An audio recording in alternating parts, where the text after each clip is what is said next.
A caprinocultura na Carnaúba, de uma forma geral, né, depois de um bom período de aprendizado, mais de 30 anos, a gente rotulou como base mesmo a rusticidade, em seguida a produção, né? Então, para se ter a produção, a base de tudo tem que ser mesmo a rusticidade. Então, a caprinocultura na Carnaúba, de fato, está consagrada, está rotulada e segue a linha da rusticidade e produção.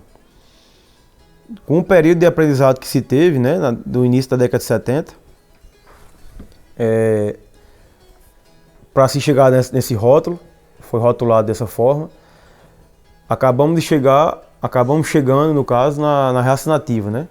A primeira dela foi a parda, que hoje a gente pode até consagrar ela como até a mais leiteira, né? Mais eficiente num sistema semi-intensivo. Ela responde mais, porque geneticamente o tronco dela é mais leiteiro, né, do que as demais. Então, são as cabras que Ariano preferiu, na época, o meu pai, iniciar a criação, que foi as que eles enxergavam quando era menino, né? Em seguida, a gente teve a Mochotó, que também tem a linha de raciocínio à base da rusticidade. É uma cabra de menor produção leiteira, porém mais rústica, né? Tem o equilíbrio da natureza e podemos considerar mais prolífica. Seria para um sistema daí em diante semi-extensivo, que a gente consagrou aqui na Carnaúba, né? Com a pele, inclusive, que ainda hoje o produtor não recebe praticamente nada por isso, e uma pele de qualidade, que é o caso delas, né? Comprovado, inclusive, já por alguns estudos, na Universidade do Ceará, por exemplo, já está se comprovando que são as peles melhores que existem mesmo, pele fina de qualidade, que nessas alturas, daqui a um tempo, que isso chegue nessa geração ou na próxima, que o produtor receba alguma coisa por isso, seja beneficiado. Que meu pai até falava que um dia a pele vai chegar ainda a um preço superior da carne. A gente tem em seguida a graúna, né? Fechando as 3 primeiras raças. A graúna é a escura, a negra, que foram as 3 raças que, segundo Ariano, na parte da literatura, ele fechou a conta que seriam as 3 que representava justamente a miscigenação, o qual formou o povo do Brasil, né? A graúna representada pelos afrodescendentes, a Mochotó representada pelo homem branco, né, da Europa, que colonizou a gente, e a vermelha, a parda, que foi a primeira, representada pelos índios, que aqui já moravam, habitavam no Brasil.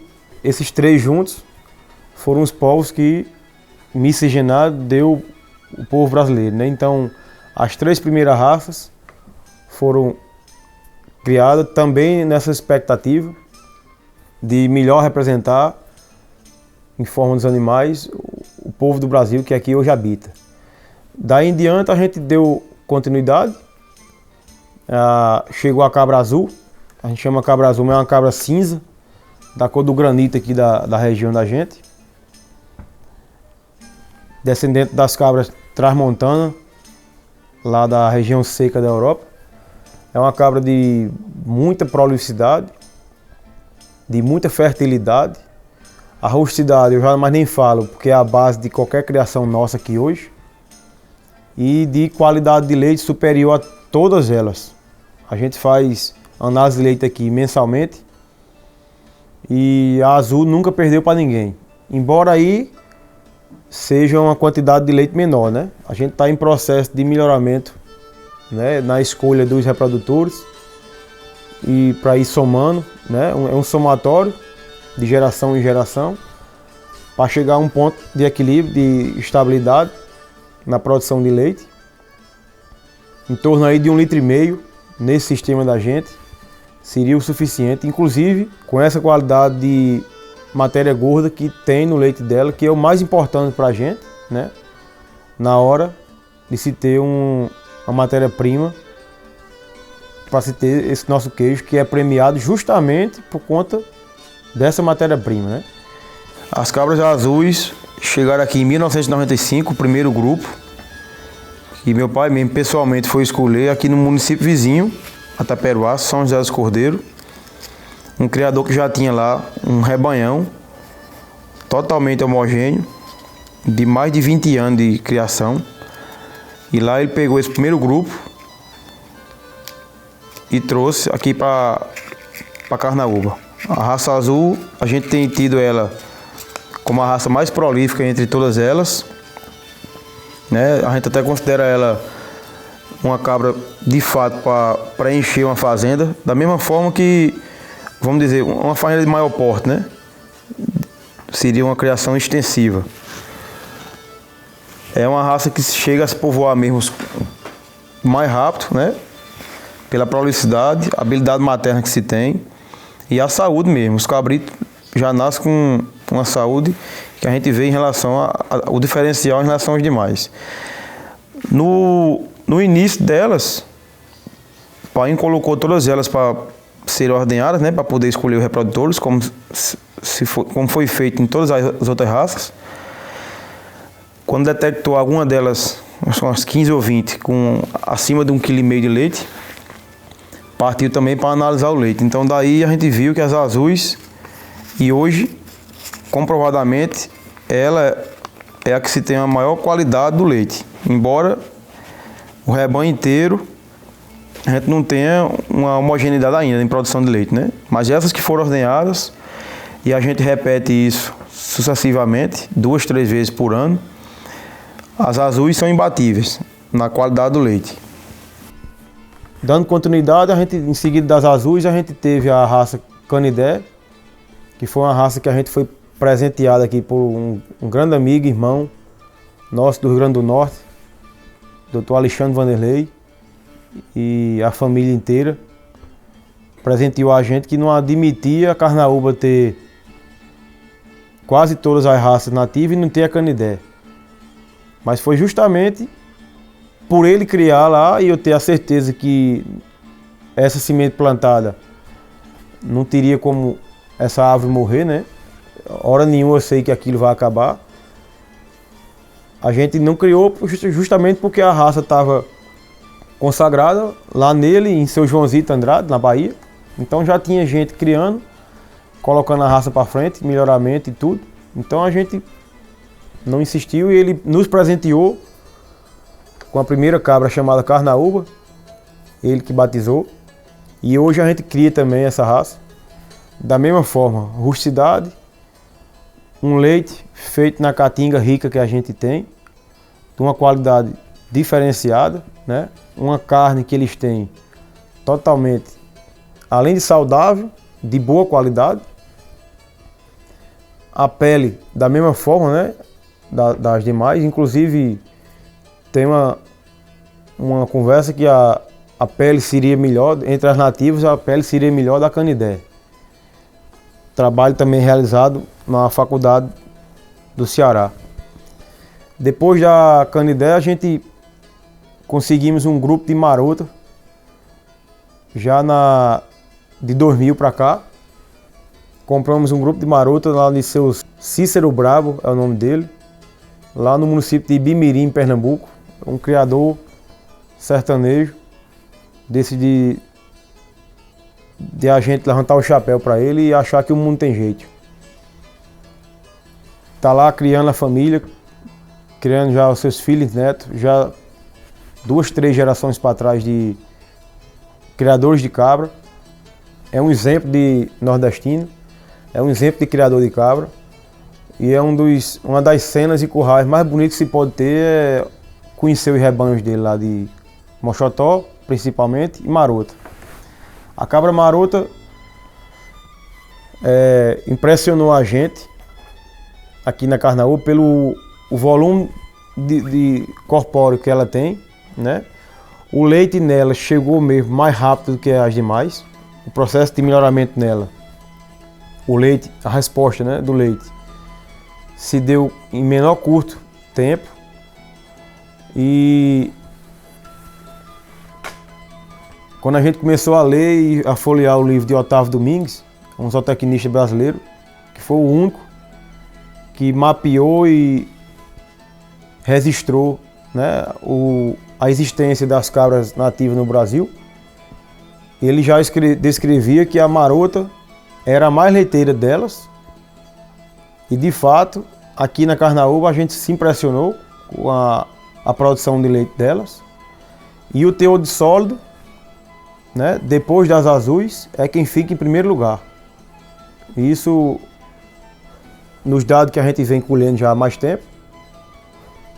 E o volume muito superior às azuis. Então ela tem volume de produção, né, e tem teor de sólido, que é o fator principal da produção de queijo, é o teor de sólido. Então as marotas foram enxergadas por a gente de uma boa produtora de leite e de boa qualidade. Das raças marotas, em fevereiro de 2003, Painho foi com uma comitiva lá em Bimirim, em Pernambuco, na fazenda do seu Cício Brabo, um dos maiores criadores de cabra nativa lá do Pernambuco até hoje. Ele foi escolher umas cabras mochotó para a Universidade Rural do Pernambuco. E daí, chegando lá, se deparou, junto com as mochotó, tinha um rebanho de umas cabras marotas, que na hora, automaticamente, ele pediu para separar, já para escolher um lote para cá. Que ele vivia procurando, né, em todo canto que rodava em fazendas de outros criadores de nativa e nunca achava. E lá, de uma hora para outra, se deparou com um rebanho totalmente homogêneo e já com viés leiteiro, citado por seu Cício Brabo, dizendo ele que as brancas, ele chamava as brancas, eram mais leiteiras do que as mochotó. Então, em fevereiro de 2003, o Painho trouxe para cá 10 fêmeas e um macho, proveniente desse rebanho, lá do seu Cício Brabo, em Bimirim, no Pernambuco. No primeiro registro de cabra nativa que se teve no Brasil, né, que foi Otávio Domingues, um zootecnista brasileiro, lá ele já realçava também a questão da função das cabras em relação ao leite, as marotas. Ele já dizia que elas eram mais leiteiras do que as outras e se deparou com muitas cabras dela lá na região de Uauá, na Bahia, né, onde ele também deixou registrado no livro, por conta lá da formação lá da cidade de Canudos, no tempo de conselheiro. Isso está registrado no livro dele. Era uma das raças que mais se achava dentro do grupo, né, do rebanho de cabra que lá se tinha na época, que era um dos maiores produtores na época de pele, de excelente qualidade, comprovada hoje pelas universidades já do Ceará, inclusive, essa qualidade da pele. E essas peles eram exportadas via Delmiro Gouveia, né?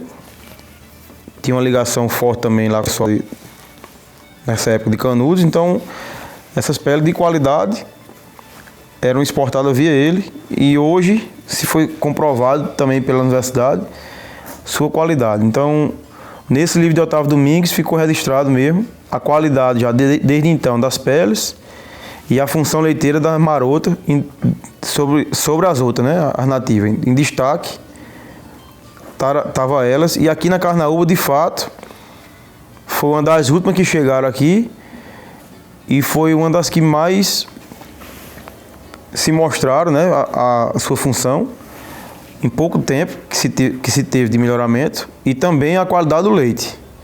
Então podemos considerar que é mesmo uma raça queijeira, desde que seu leite tenha um rendimento superior às demais.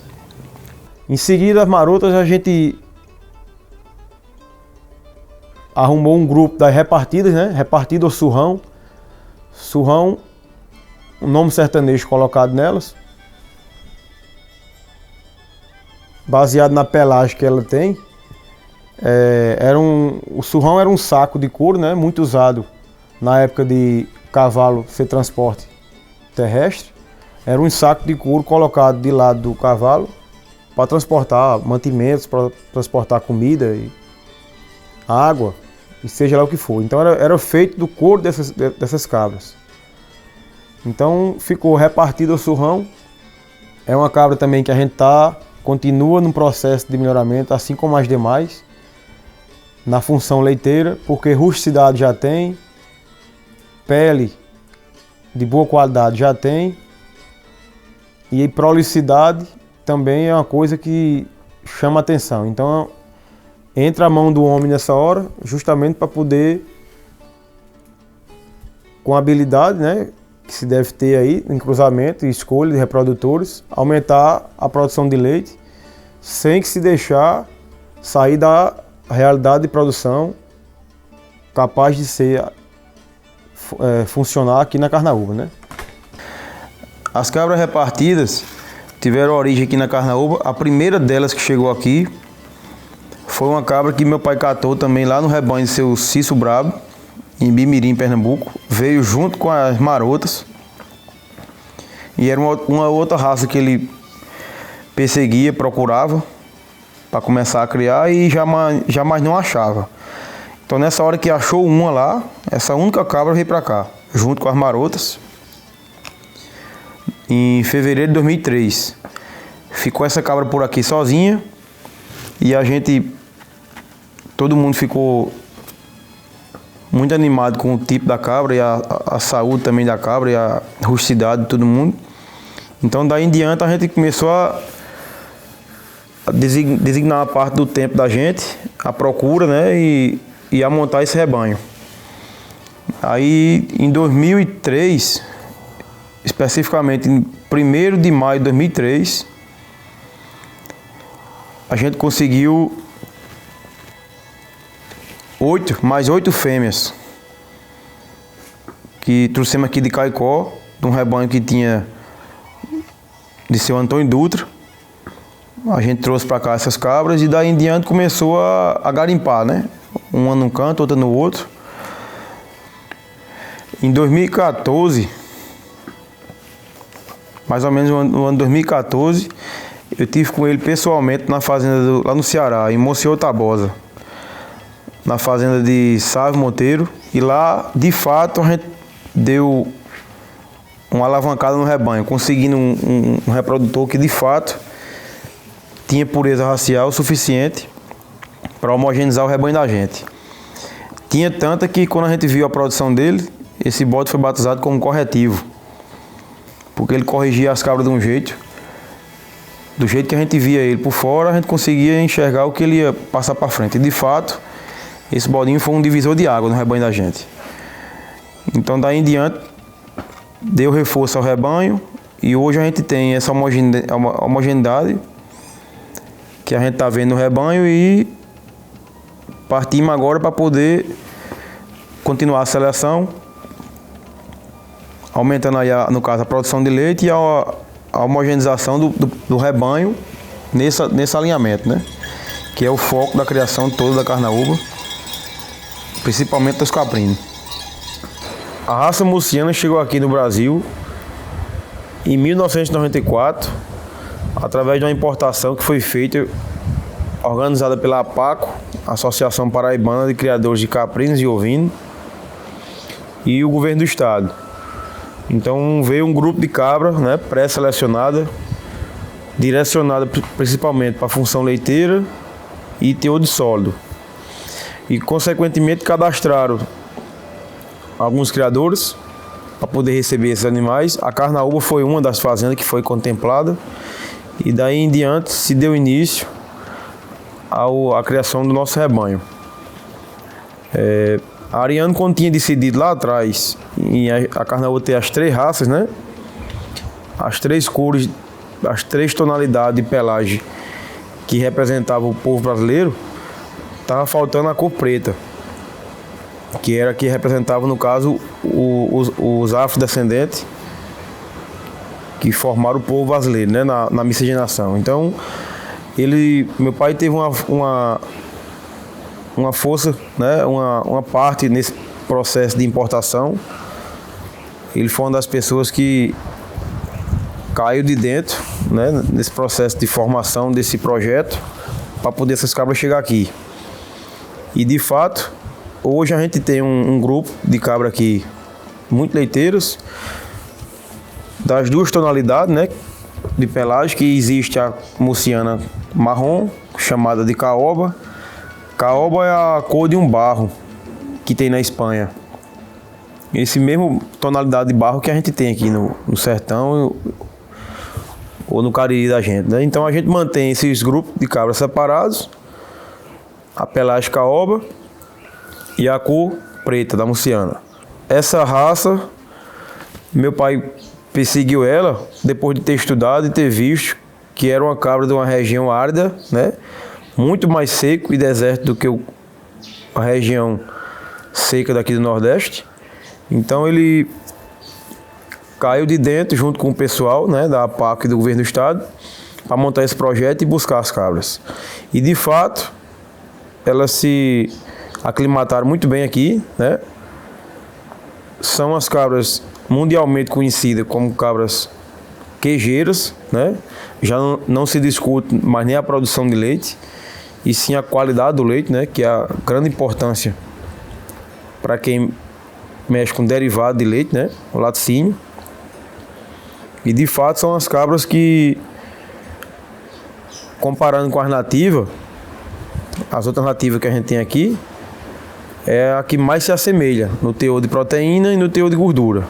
Ela não chega a ganhar das nativas nos teores de sólido e nem também na parte da rusticidade, né? Ela foi trabalhada por muito tempo para uma alta produção, então ela seria indicada para um sistema mais semi-intensivo, né? Diferentemente das nativas que a gente tem, que a gente procura ocupar o espaço territorial da fazenda, né? Umas cabras de menor produção, mas de mais rusticidade, de mais prolificidade e de mais, podemos dizer, biologicamente e ecologicamente mais bem consorciado, né, e adaptado à nossa realidade aqui. As murcianas, elas precisam e exigem um manejo melhor, até pelo ubre que ela tem, né, mais flácido, por ser de uma região árida, né, que não tem tanto garrancho, tanto espinho como a região da gente, então ela exige um certo manejo diferenciado. Muito boa produtora de leite e muito boa produtora de sólidos. Depois da repartida, Rinaldo dos Santos, que é um grande repórter, deu uma contribuição muito grande à pecuária, principalmente do Nordeste, né, em mostrar, desde a década de 80, nas suas revistas, a realidade da produção do Nordeste. Ele na Carnaúba chegou e disse que a gente deveria sim, já que só faltava as biritingas, a gente ter um núcleo de preservação e criação para exploração, né? Isso não deve só preservar, das biritingas. Então a gente adquiriu um grupo no sertão do Pernambuco, e onde a gente anda na Bahia e Rio Grande do Norte e acha alguma biritinga, a gente traz para nosso rebanho, e é o mais novo rebanho que a gente está selecionando e está melhorando. Ainda não tem resultado de leite delas, mas espero que com mais 2, 3 anos a gente comece a explorar e que se tenha uma boa produção também, direcionada sempre para os queijos.